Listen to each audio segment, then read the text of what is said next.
Hello बच्चों, आप सभी का स्वागत है नेडिका आईआईटी विंग में और मैं आनंद देव। बच्चों, हम लोग एग्जाम्पलर के क्वेश्चन सॉल्व कर रहे हैं। एग्जाम्पलर के क्वेश्चन में हम लोग आज जिस चैप्टर को हम लेके आए हुए हैं वो है चैप्टर नंबर 17 और चैप्टर नंबर 18। चैप्टर नंबर 17 यानी हमारा है breathing and exchange of gases और चैप्टर नंबर 18 यानी हमारा है बॉडी फ्लूइड्स एंड सर्कुलेशन। तो बच्चों, आज हम लोग इन चैप्टर के जो है एग्जाम्पलर के क्वेश्चन करेंगे। सबसे पहले हम पहले नंबर के क्वेश्चन से शुरुआत करते हैं। बच्चों देखते हैं आज का पहला क्वेश्चन क्या है। देखते हैं बच्चों आज का पहला क्वेश्चन हम लोगों का क्या है।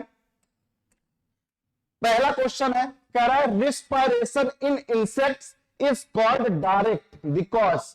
पहला ऑप्शन है the sale exchange O2 CO2। उसके बाद आगे लिखा हुआ है directly with the air in the tubes. दूसरा ऑप्शन है the tissues exchange O2 CO2 directly with coelomic fluids. तीसरा ऑप्शन है the tissues exchange O2 CO2 directly with the air outside through the body surface. और तीसरा option है tracheal tubes exchange O2 CO2 directly with the haemolymph with then exchange with tissues. तो बच्चों हम लोग जानते हैं अगर हम लोग इंसेक्ट की रिस्पायरेशन की बात करेंगे तो एक्सचेंज होता है O2 और CO2 के बीच में डायरेक्टली विथ एयर्स और ट्यूब्स। इनके पास क्या पाए जाते हैं? ट्यूब्स पाए जाते हैं। यानी क्वेश्चन नंबर फर्स्ट का कौन सा ऑप्शन सही हो जाएगा? The sale exchange O2 CO2 directly with the air in the tubes. यानी क्वेश्चन नंबर फर्स्ट का हमारा पहला ऑप्शन करेक्ट हो जाएगा। नेक्स्ट क्वेश्चन की तरफ चलते हैं, देखते हैं दूसरा क्वेश्चन कौन सा है। देखिए बच्चों सेकंड क्वेश्चन पढ़िए। कह रहा है which of the following does not occur during breathing. कह रहा है which of the following does not occur during breathing. पहला ऑप्शन है brings the air to body temperature. दूसरा ऑप्शन है वार्म्स द एयर। तीसरा ऑप्शन है डिफ्यूजन ऑफ गैसेस। चौथा ऑप्शन है क्लींस अप द एयर। तो क्या नहीं होता है? हम लोग जानते हैं डिफ्यूजन ऑफ गैसेस, ये किसी भी प्रकार का ब्रीथिंग के दौरान इसमें कोई इफेक्ट नहीं पड़ता है। यानी इसमें हमारा क्वेश्चन नंबर सेकंड में कौन सा ऑप्शन सही हो जाएगा? क्वेश्चन नंबर सेकंड में थर्ड ऑप्शन सही हो जाएगा। नेक्स्ट क्वेश्चन की तरफ चलते हैं, देखते हैं।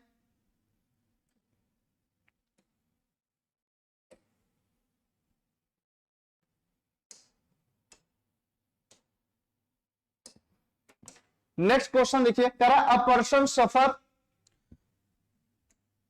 Punctures in his chest cavity in an accident without any damage to the lung.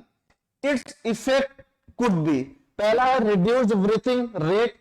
दूसरा है rapid increase in breathing rate. तीसरा है नो चेंज इन रिस्पायरेशन। चौथा है सेसेशन ऑफ ब्रीथिंग। तो कौन सा ऑप्शन हो जाएगा बच्चों? लगातार क्या हो जाता है? सेंसेशन होता है ब्रीथिंग की। यानी हमारा क्वेश्चन नंबर अगर हम बात करें थर्ड में तो ऑप्शन कौन सा हो जाएगा? क्वेश्चन नंबर थर्ड में ऑप्शन हमारा डी करेक्ट हो जाएगा। नेक्स्ट क्वेश्चन की तरफ चलते हैं।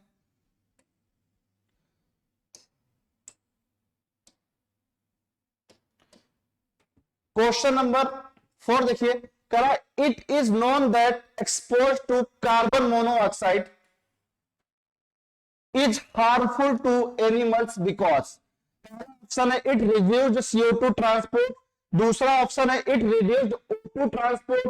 तीसरा ऑप्शन है इट इंक्रीज CO2 ट्रांसपोर्ट और चौथा ऑप्शन है इट इंक्रीज O2 ट्रांसपोर्ट। तो क्या हो जाएगा बच्चों? क्वेश्चन नंबर 4 का कौन सा आंसर हो जाएगा? It reduced O2 transport.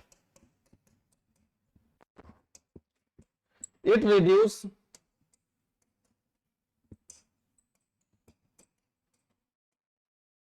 O2 transport. यानी क्वेश्चन नंबर 4 का हमारा सेकंड ऑप्शन करेक्ट हो जाएगा। नेक्स्ट क्वेश्चन देखते हैं, क्वेश्चन नंबर 5। क्वेश्चन नंबर 5 देखिए, क्या mark the true statement among the following with reference to normal breathing। पहला ऑप्शन है inspiration is a passive process where expiration is active. दूसरा option है inspiration is an active process where expiration is passive. तीसरा option है inspiration and expiration are active process. और चौथा option है inspiration and expiration are passive process. तो इसमें क्या हो जाएगा बच्चों, inspiration is an active process where expiration is passive. यानी क्वेश्चन नंबर 5 में हमारा बी ऑप्शन करेक्ट हो जाएगा। फिर से सुन लीजिए, करेक्ट क्या बात इनमें से सही है नॉर्मल ब्रीथिंग के लिए। तो इंस्पायरेशन एक्टिव प्रोसेस होता है और वहीं पे एक्सपायरेशन जो होता है पैसिव होता है। यानी क्वेश्चन नंबर 5 का हमारा सेकंड ऑप्शन क्या होगा, करेक्ट होगा। नेक्स्ट क्वेश्चन की तरफ चलते हैं।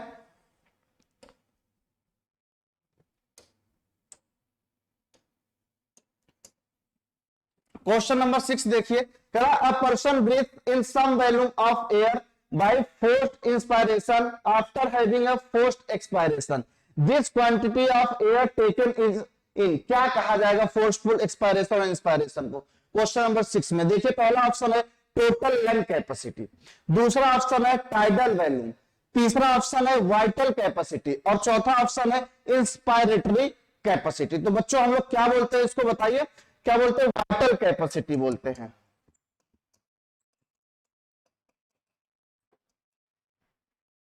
वाइटल कैपेसिटी बोलते हैं। यानी क्वेश्चन नंबर 6 का कौन सा ऑप्शन सही हो जाएगा, क्वेश्चन नंबर 6 में हमारा थर्ड वाला ऑप्शन क्या होगा, करेक्ट होगा।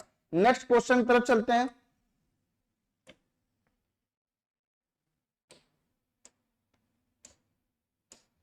देखिए क्वेश्चन नंबर 7, करा mark the incorrect statement is contact to O2 binding to haemoglobin. पहला ऑप्शन है लोअर टेम्परेचर, दूसरा ऑप्शन है हायर पीएच, तीसरा ऑप्शन है लोअर प्रेशर CO2 का, चौथा ऑप्शन है हायर प्रेशर ऑफ O2। तो इसमें क्या हो जाएगा बच्चों, O2 और बाइंडिंग करेगा अगर हीमोग्लोबिन से तो पीएच क्या हो जाता है, हायर हो जाता है। लिखिए क्या होगा इसमें, हायर। यानी हमारा क्वेश्चन नंबर 7 में ये चाहे हायर हो जाता है। क्वेश्चन नंबर 7 में हमारा कौन सा ऑप्शन सही होगा, क्वेश्चन नंबर 7 में हमारा सेकंड ऑप्शन करेक्ट हो जाएगा। नेक्स्ट क्वेश्चन की तरफ चलते हैं।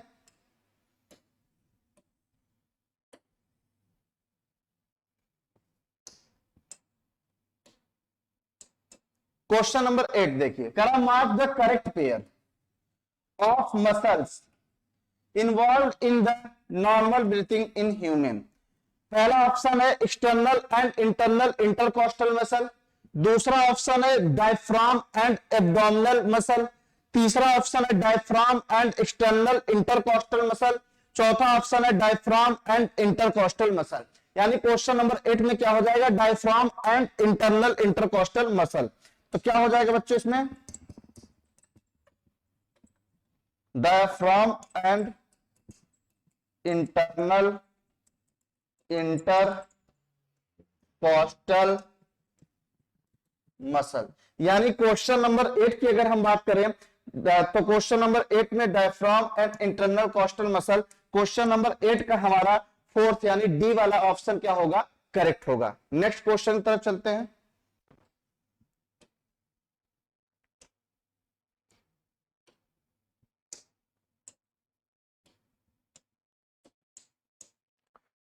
क्वेश्चन नंबर 9 देखिए बच्चों, क्वेश्चन नंबर 9 में क्या पूछ रहा है, कराए incidence of emphysema a respiratory disorder is high in cigarette smoker in such cases. इस केस में क्या होता है देखते हैं। कराए the bronchioles are found damage, bronchioles damage हो जाते हैं। The alveolar walls are found damage, alveoli की वॉल डैमेज हो जाती है। The plasma membranes is found damage, plasma membrane damage हो जाते हैं। The respiratory muscles are found damage, respiratory muscles क्या हो जाते हैं, डैमेज हो जाते हैं। तो क्वेश्चन नंबर 9 का क्या होगा, एल्विलाई वॉल्स आर डैमेज। यानी क्वेश्चन नंबर 9 में कौन सा हमारा ऑप्शन सही हो जाएगा, 9 का हमारा सेकंड ऑप्शन क्या होगा, करेक्ट होगा। नेक्स्ट क्वेश्चन की तरफ चलते हैं। नेक्स्ट क्वेश्चन देखते हैं।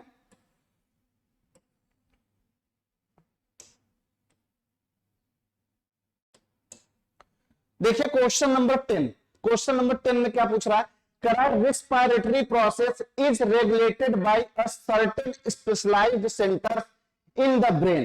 One of the following listed center can reduce the inspiratory duration upon stimulation. पहला ऑप्शन कह रहा है मेडलरी इंस्पायरेटरी सेंटर, दूसरा ऑप्शन कह रहा है न्यूमेटिक सेंटर, तीसरा ऑप्शन कह रहा है एपनॉस्टिक सेंटर और चौथा ऑप्शन कह रहा है कीमोसेंसिटिव सेंटर। तो इसमें क्या हो जाएगा बच्चों, क्वेश्चन नंबर 10 में हमारा न्यूमेटिक सेंटर, यानी 10 का कौन सा ऑप्शन करेक्ट होगा, 10 का हमारा option second pneumatic centre correct होगा। क्वेश्चन नंबर 10 में हमारा सेकंड ऑप्शन क्या होगा, करेक्ट होगा। नेक्स्ट क्वेश्चन की तरफ चलते हैं। देखिए क्वेश्चन नंबर 11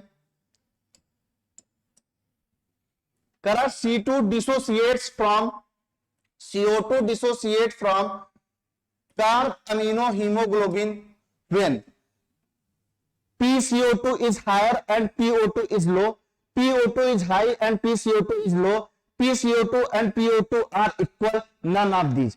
कह रहा है CO2 का डिसोसिएशन हो जाता है कार्ब अमीनो हीमोग्लोबिन से, तो इस केस में क्या होता है, तो क्या होता है बच्चों, PO2 हाई होता है, PCO2 क्या होता है, लो होता है।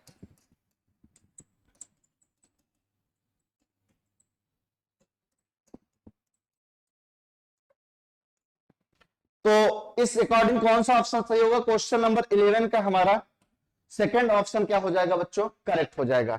नेक्स्ट क्वेश्चन की तरफ चलते हैं।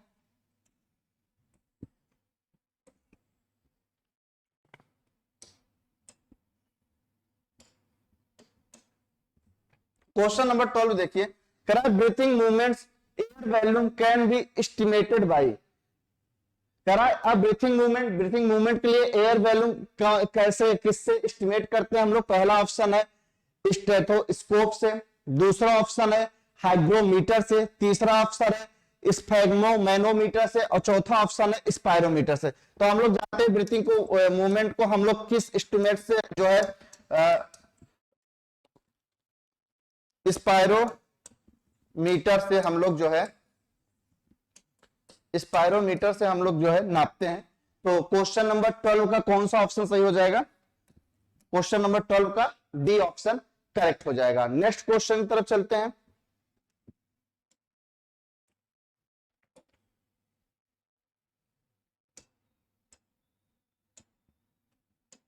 क्वेश्चन नंबर 30 देखिए, करा from the following relationship between respiratory volume and capacity marks the correct option. पहला कह रहा है inspiratory capacity equal to tidal volume plus residual volume, दूसरा ऑप्शन कह रहा है vital capacity equal to tidal volume plus inspiratory reserve volume plus expiratory reserve volume, तीसरा option कह रहा है रेजिडुअल वॉल्यूम यानी residual volume plus vital capacity minus inspiratory reserve volume, चौथा ऑप्शन कह रहा है residual volume equal to vital capacity minus inspiratory reserve volume, चौथा ऑप्शन कह रहा है tidal volume equal to inspiratory capacity minus inspiratory reserve volume.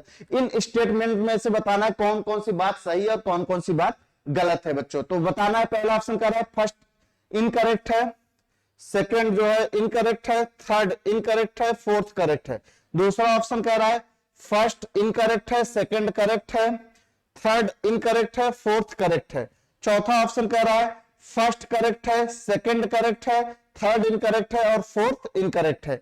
और last वाला ऑप्शन कह रहा है फर्स्ट करेक्ट है, सेकंड इनकरेक्ट है, थर्ड करेक्ट है और फोर्थ इनकरेक्ट है। यानी क्वेश्चन नंबर 13 में क्या हो जाएगा बच्चों, हम लोग का पहला स्टेटमेंट क्या है, इनकरेक्ट है, दूसरा क्या है, करेक्ट है, तीसरा क्या है, इनकरेक्ट है और चौथा क्या है, करेक्ट है। यानी इस अकॉर्डिंग देखा जाए तो कौन सा ऑप्शन सही हो जाएगा, क्वेश्चन नंबर 13 में कौन सा होगा बच्चों, बी वाला ऑप्शन करेक्ट होगा।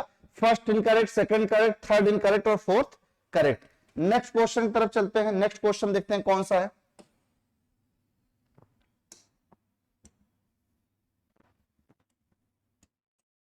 नेक्स्ट क्वेश्चन देखिए, क्वेश्चन नंबर 14 कराए the oxygen haemoglobin dissociation curve will show a right shift in case of, तब oxygen haemoglobin dissociation curve right side में शिफ्ट हो जाता है। पहला ऑप्शन कर रहा है हाई पीसीओ2, दूसरा ऑप्शन कर रहा है हाई पीओ2, चौथा ऑप्शन कर रहा है लो पीसीओ2 और पांचवा ऑप्शन कर रहा है लेस यस प्लस कंसंट्रेशन। तो क्या होगा बच्चों बताइए, हाई जब पीसीओ2 होता है, तब एक कर्व जो होता है ये कहां पे शिफ्ट हो जाता है, ये हमारा राइट साइड शिफ्ट हो जाता है, यानी क्वेश्चन नंबर 14 का फर्स्ट ऑप्शन क्या होगा, करेक्ट होगा। नेक्स्ट क्वेश्चन की तरफ चलते हैं। Question number 15। क्वेश्चन नंबर 15 देखते हैं। लिखा हुआ मैच कराने के लिए दो कॉलम दिए गए हैं, उनको मैच कराना है। करेक्ट ऑप्शन पहला है अर्थवार्म। अर्थवार्म जो है और इधर रिस्पायरेटरी ऑर्गन, तो अर्थवार्म किससे रिस्पायरेशन करता है, बाई स्किन से करता है। आगे बढ़ते हैं बच्चों, आगे देखते हैं एक्वेटिक आर्थ्रोपोड्स की बात करेंगे तो किससे करता है, गिल से करता है। फिश हमारा रिस्पायरेशन किससे करता है, फिश भी हमारा रिस्पायरेशन किससे करता है, गिल से करता है। और बर्ड्स और रेप्टाइल हमारा रिस्पायरेशन किससे करते हैं, बर्ड्स और रेप्टाइल हमारा रिस्पायरेशन लंग से करते हैं। और अगर हम बात करें ट्रैकिया, तो ट्रैकिया किसका रिस्पायरेटरी ऑर्गन होता है बच्चों, ट्रैकिया इंसेक्ट का रिस्पायरेटरी ऑर्गन होता है। ट्रैकिया किसका होता है, ट्रैकिया जो है इंसेक्ट का रिस्पायरेटरी ऑर्गन होता है। देखते हैं, मैच कराते हैं। फर्स्ट का तो कोई ऑप्शन ही नहीं है, यानी क्वेश्चन नंबर 15 की अगर हम बात करें बच्चों तो ये एग्जाम्पलर हमारा क्वेश्चन गलत लिखा हुआ है, इसमें कोई भी ऑप्शन जो है मैच नहीं करेगा। नेक्स्ट क्वेश्चन की तरफ चलते हैं। क्वेश्चन नंबर 16 देख लीजिए।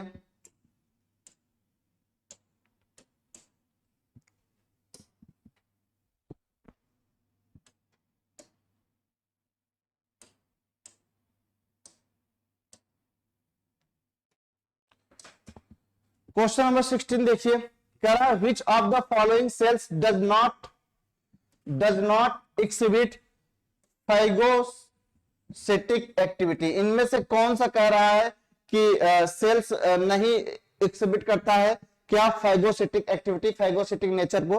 तो पहला है मोनोसाइट, दूसरा है न्यूट्रोफिल्स, तीसरा है बेसोफिल, चौथा है मैक्रोफेज। तो कौन सा होता है बच्चों, बताइए कौन सा होता है, बेसोफिल जो होते हैं ये फाइगोसिटिक नेचर नहीं शो करते हैं, यानी क्वेश्चन नंबर 16 का हमारा कौन सा ऑप्शन सही हो जाएगा, क्वेश्चन नंबर 16 का हमारा सी वाला ऑप्शन करेक्ट हो जाएगा। नेक्स्ट क्वेश्चन देखते हैं। देखिए question number 17, one of the common symptoms observed in people infected with dengue fever is. Dengue fever में इनमें से कौन सा जो है करेक्टर देखने मिलता है, significant decrease in RBC count, significant decrease in WBC count, significant decrease in platelets count, significant increase in platelets count. तो क्वेश्चन नंबर 17 का क्या होगा बच्चों, डिक्रीज क्या हो जाता है, प्लेटलेट्स काउंट। तो कौन सा ऑप्शन सही होगा, डिक्रीज इन प्लेटलेट्स काउंट, यानी क्वेश्चन नंबर 17 में हमारा थर्ड वाला ऑप्शन क्या होगा, करेक्ट होगा। नेक्स्ट क्वेश्चन की तरफ चलते हैं, देखते हैं क्वेश्चन नंबर 18।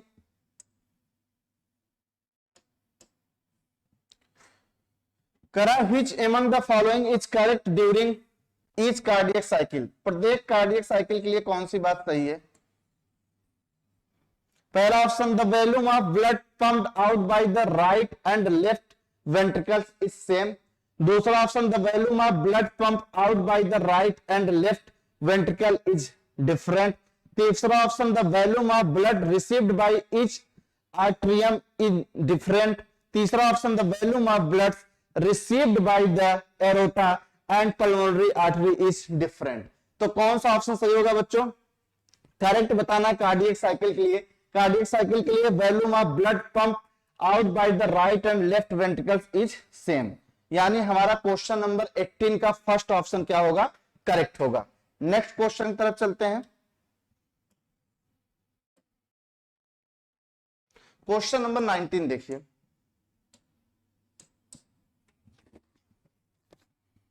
करा cardiac activity could be moderated by the autonomous neural system, tick the correct answer. पहला है parasympathetic system stimulate heart rate and stroke volume. दूसरा है the sympathetic system stimulate heart rate and stroke volume. तीसरा है the parasympathetic system decrease the heart rate and but increase stock value. और चौथा है the sympathetic system decrease the heart rate but increase stock value. तो कौन सी बात सही होगी बच्चों? ऑटोनॉमस न्यूरल सिस्टम के लिए कौन सी बात सही होगी? सिंपैथेटिक जो सिस्टम होता है स्टिमुलेट करता है हार्ट रेट को और स्टॉक वैल्यूम को। तो क्वेश्चन नंबर 19 में sympathetic system stimulate heart rate and stock volume. तो क्वेश्चन नंबर 19 का हमारा सेकंड वाला ऑप्शन क्या होगा? करेक्ट होगा। नेक्स्ट क्वेश्चन की तरफ चलते हैं।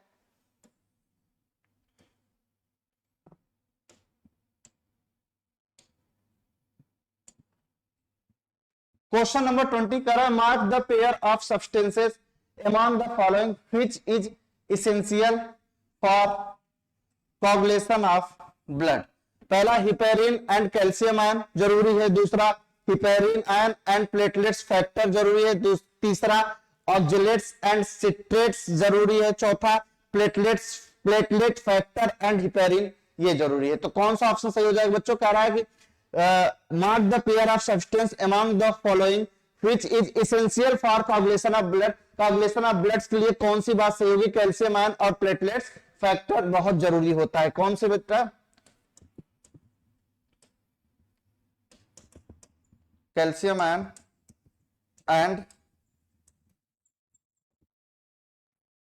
एंड प्लेटलेट्स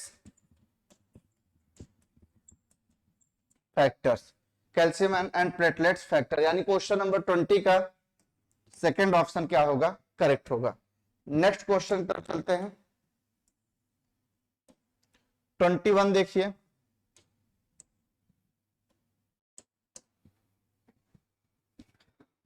देखिए ECG depicts the depolarization and repolarization processes during the cardiac cycle. In the ECG of normal healthy individual, one of the following waves is not represented.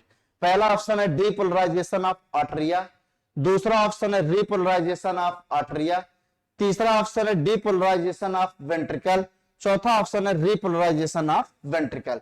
तो क्या होगा बच्चों? Repolarisation of atria. यानी question number 21 में हमारा कौन सा option सही होगा? क्वेश्चन नंबर 21 में हमारा सेकंड ऑप्शन क्या होगा बच्चों? करेक्ट होगा। नेक्स्ट क्वेश्चन की तरफ चलते हैं। क्वेश्चन नंबर 22 देखिए। करा which one of the following types of cells lack nucleus. इनमें से करा कौन सा ऐसा सेल्स है जिसके पास न्यूक्लियस एब्सेंट होता है ह्यूमन बीइंग में? पहला ऑप्शन है आरबीसी, दूसरा ऑप्शन है न्यूट्रोफिल्स, तीसरा ऑप्शन है इओसिनोफिल्स या स्नोफिल्स, चौथा ऑप्शन है इरिथ्रोसाइट्स। तो इरिथ्रोसाइट्स को भी क्या बोलते हैं बच्चों? रेड ब्लड सेल ही बोलते हैं, आरबीसी ही बोलते हैं। तो क्वेश्चन नंबर 22 की बात करें तो पहला ऑप्शन भी हो जाएगा और दूसरा ऑप्शन भी, यानी ए और डी दोनों करेक्ट होंगे। नेक्स्ट क्वेश्चन की तरफ चलते हैं।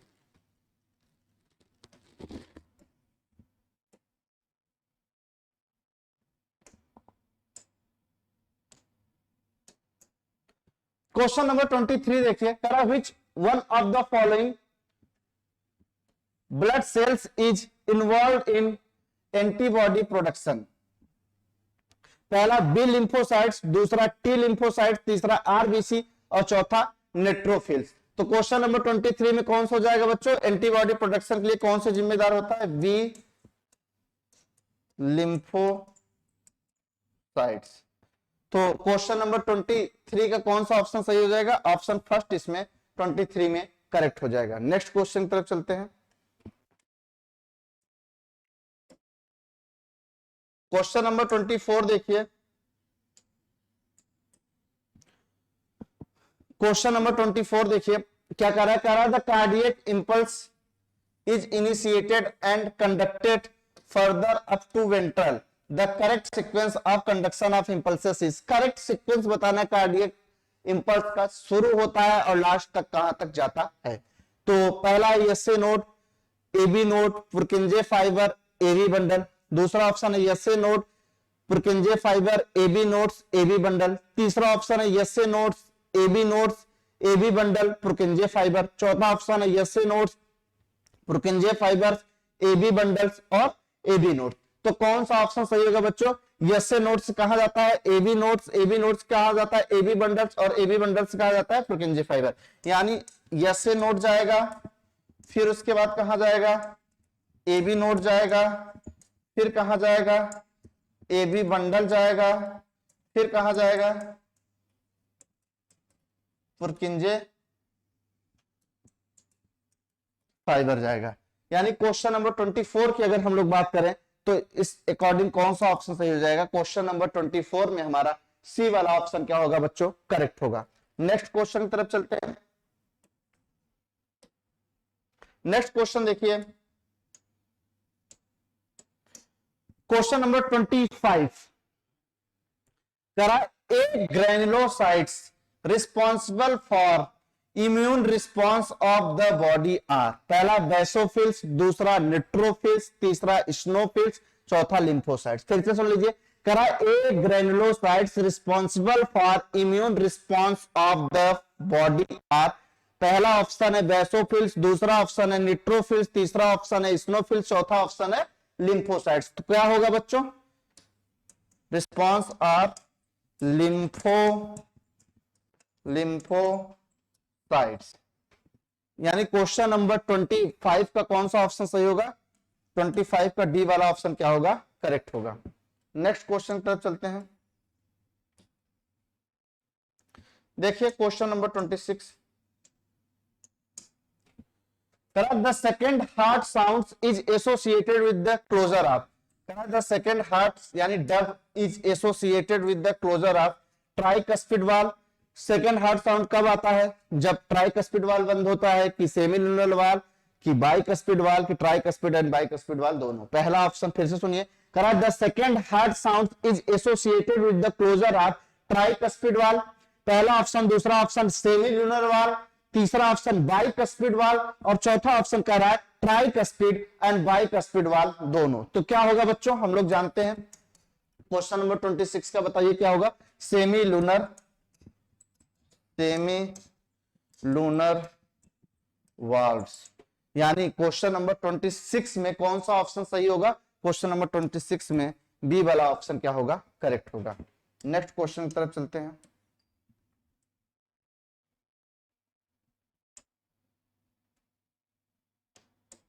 क्वेश्चन नंबर 27 देखिए, which of the following correctly explains a phase events in cardiac cycle in a standard electrocardiogram? पहला option QRS complex indicates arterial contraction, दूसरा option QRS complex indicates ventricle contraction, तीसरा option time between S and T represents arterial systole, और चौथा option P wave indicates beginning of ventricular contraction.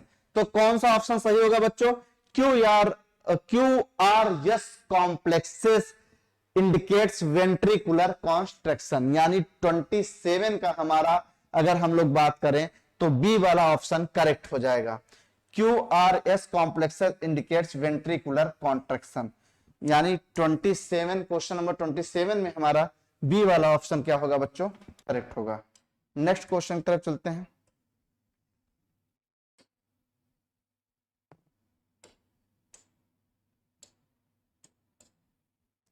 देखिए question number 28 की हम बात कर लेते हैं। देखिए क्वेश्चन नंबर 28 क्या बोल रहा है? कह रहा है which of the following statement is incorrect. इनमें से कौन सा स्टेटमेंट इनकरेक्ट है? कह रहा है a person of O blood group has antibody A and B in his blood plasma. दूसरा कह रहा है person of B blood group can not donate blood to a person of A blood group. तीसरा option कह रहा है blood group is designated on the basis of the presence of antibodies in the blood plasma. चौथा option कह रहा है a person of A B blood group is universal recipient. तो कौन सा ऑप्शन सही हो जाएगा बच्चों? क्या पूछा? इनकरेक्ट पूछा है। तो इसमें blood group is designated on the basis of the presence of antibodies in the blood plasma. यानी क्वेश्चन नंबर 28 का हमारा थर्ड वाला ऑप्शन क्या होगा? करेक्ट होगा। नेक्स्ट क्वेश्चन की तरफ चलते हैं। देखिए क्वेश्चन नंबर 29,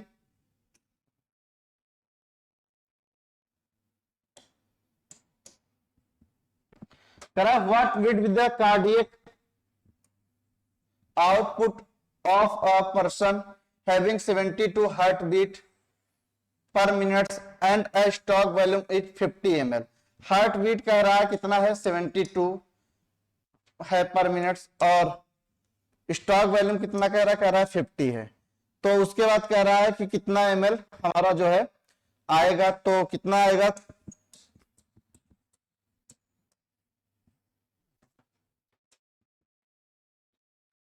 क्वेश्चन नंबर 29 कितना होगा 3600 ml यानी 3600 ml या 3600 ml। 29 का हमारा कौन सा ऑप्शन सही होगा? क्वेश्चन नंबर 29 का बी ऑप्शन हमारा करेक्ट होगा। नेक्स्ट क्वेश्चन की तरफ चलते हैं, देखते हैं बच्चों क्वेश्चन नंबर 13। करा match the terms given under column A with their function given under column B and select the answer from given the option. पहला ऑप्शन है लिम्फेटिक वेसल, फिर है पल्मोनरी वेन, फिर है थ्रोम्बोसाइट्स, फिर है लिम्फोसाइट्स। इधर लिखा हुआ कैरीज ऑक्सीजनेटेड ब्लड, इधर लिखा हुआ immune response to drain back the tissue fluid to the cardiac cycle और कोगुलेशन ऑफ ब्लड। मैच कराते हैं बच्चों, लिम्फेटिक वेसल को मैच कराते हैं, लिम्फेटिक वेसल को मैच कराते हैं। तो पहले का third to drain the tissue fluid to the circulatory system.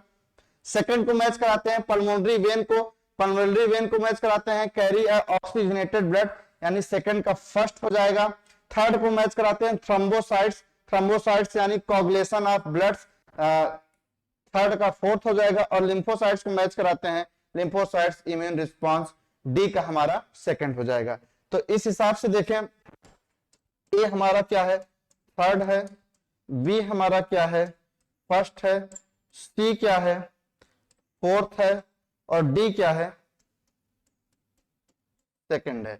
तो देखते हैं यहां से ऑप्शन मैच करा लेते हैं। ए थर्ड 2 ऑप्शन में है, बी फर्स्ट 2 ऑप्शन में है, सी फोर्थ 1 ऑप्शन में है बी वाले में, और डी सेकंड 1 ऑप्शन में। यानी हमारा क्वेश्चन नंबर 13 में कौन सा ऑप्शन करेक्ट हो जाएगा? क्वेश्चन नंबर 30 का बच्चों हमारा बी वाला ऑप्शन करेक्ट हो जाएगा। आज हम लोग इतना ही पढ़ेंगे, जल्दी ही हम मतलब नेक्स्ट क्लास में जो हमारा नेक्स्ट लेक्चर आएगा उसमें हम नए चैप्टर के फिर से क्वेश्चन को लेके आएंगे एग्जाम्पलर के। बच्चों अगर आपको हमारा ये वीडियो अच्छा लगा हो तो आप हमारे इस वीडियो को लाइक करिए और हमारे चैनल को सब्सक्राइब करिए। बहुत ही जल्दी हम आपके लिए जो है PYQ के क्वेश्चन लेके आने वाले हैं। आज के लिए इतना ही, थैंक यू।